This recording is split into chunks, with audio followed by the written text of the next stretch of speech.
Hello, we're going to make good use of lockdown by having a few extra lessons that we probably would have had in class, where I just try to make sure everyone's got the same basic theory foundations, so that as we progress into second year or as you progress to university, you've got some knowledge that will serve you in good stead. This will especially be useful for guitar players and piano players because we're dealing with chords, but everyone should know this sort of stuff. Bass players need to be aware of the different notes of the chords, so they're not always going to rely on the root notes. Singers need to understand what's going on beneath their vocal parts, especially if they're going to be working as a songwriter at some point. And drummers might be picking up on these subtle cues in harmony and knowing that when they hear certain chords, that's when they have to do something on the drums that's slightly different, or even just put an accent with a crash cymbal or something like that. So there's hundreds of songs that can be played using just 3 chords, and most songs that even use more adventurous chord changes will use these basic 3 chords quite a lot. Okay, so it's 3-chord harmony. We have our first chord, which we call the tonic, the C chord. We have the 4th chord of our chord scale. We'll come back to that a bit later, and that's the subdominant chord, in this case F. And then we have our dominant chord, in this case G, and that takes us back home to C. Okay. Sometimes the dominant's called the dominant 7th because you often put an extra note, here it is, put an F note at the top of that chord because it helps sort of the transition back to a C chord. That's called a perfect cadence. When we move from our dominant chord to our C chord, our home chord, tonic, it's a perfect cadence. It sounds like a natural kind of musical full stop. Okay, so you'll recognise these chords played together because it's like twist and shout.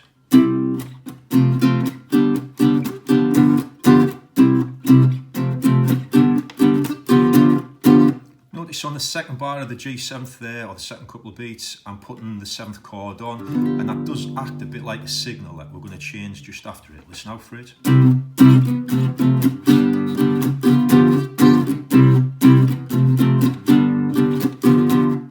And there's lots of other songs that use that kind of transition. We worked with those chords when we did Stir It Up, or at least the same pattern, where it was...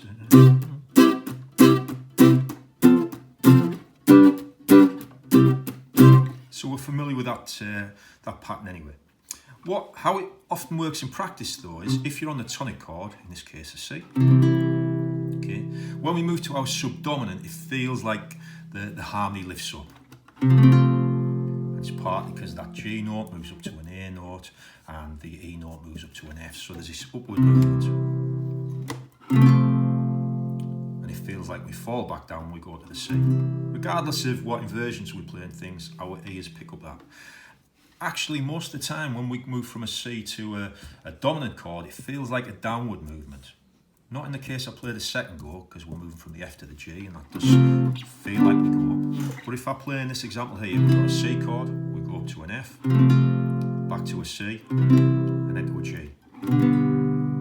Feels like we drop down to our G. And that's a basic principle of song structure sometimes. That when we feel we need to lift it up, we go up to the subdominant.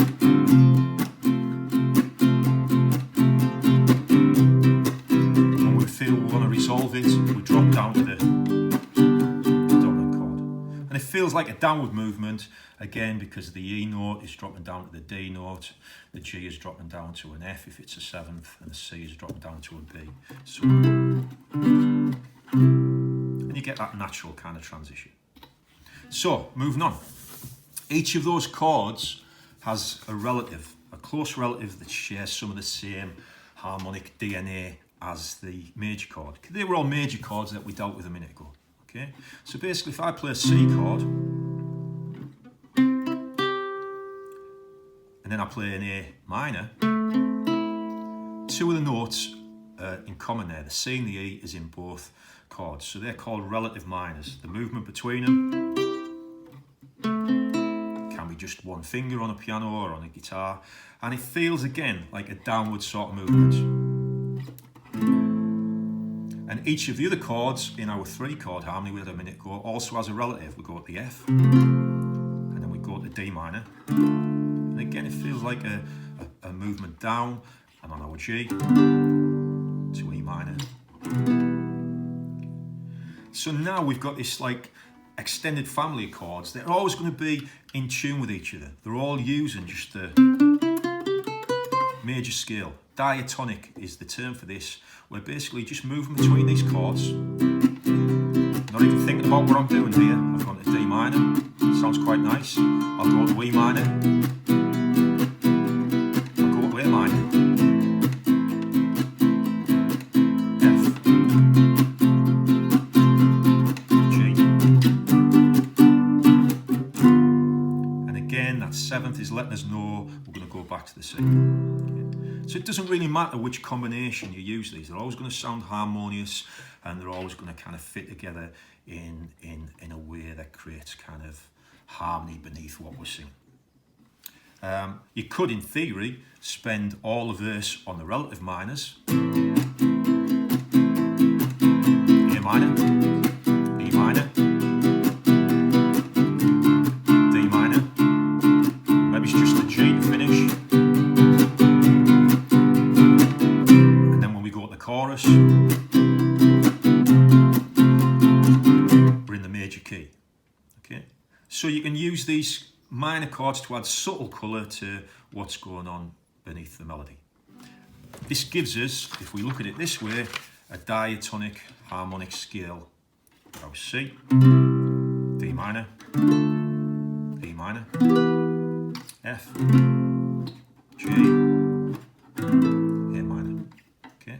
And we use Roman numerals for chords so that there's no confusion with individual notes. Okay, so we use it goes 1, 2, 3, 4, 5, 6, and we use the lower Roman numeral case to denote it being a minor rather than a major. Okay, and these are useful, the Roman numerals are useful because if you're working with a horn section with saxophone players and trumpet players and things, they're in a different key to us. Okay, what is a C for guitar player, for instance, bass, piano, is going to perhaps be an A for an alto saxophone player. They're always the tricky ones. Steve McGarvey, people like that. They want to play in a different key. Okay, and a trumpet player, we're in the key of C. A trumpet player is going to be in the key of D. So you use the Roman numerals as shorthand to avoid confusion when you're working with transposed instruments like that. You go, all right, we're going from a 1-6 to a 2-5. Then everyone knows what the pattern is, regardless of what key you're in.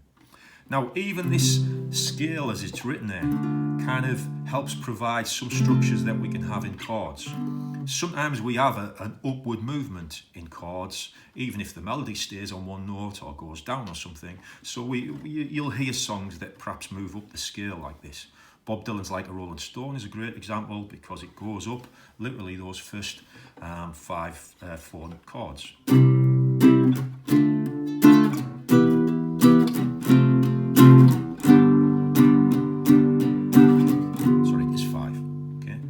So we're going C. It goes, once upon a time you dressed so fine, you threw the bums a dime in your prime, didn't you? And even though he's singing one note all the way through that, the chords give it this sense of movement going up the scale. Okay, I think you worked in class on My Girl, and that does that where it goes, I guess you'll say. In that case we go C, D minor, F to G. And sometimes we like these kind of upward movements in songs that give us that sense of things are getting more exciting as we go up the scale. So you might be able to recognise some of those as we go into other songs that we're going to